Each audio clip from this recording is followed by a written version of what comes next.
రక్షకుని జన్మస్థలమా యూదయ బెత్లెహేమా, రక్షకుని జన్మస్థలమా యూదయ బెత్లెహేమా, ఆరాధనలకు ఆరంభమా హృదయార్పణలకు నివాసమా, ఆరాధనలకు ఆరంభమా హృదయార్పణలకు నివాసమా,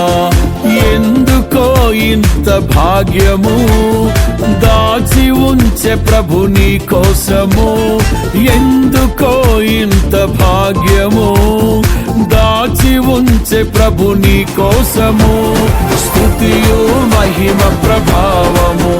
ఎల్లవేళల ప్రభుకే చెందును, స్తుతియు మహిమ ప్రభావము ఎల్లవేళల ప్రభు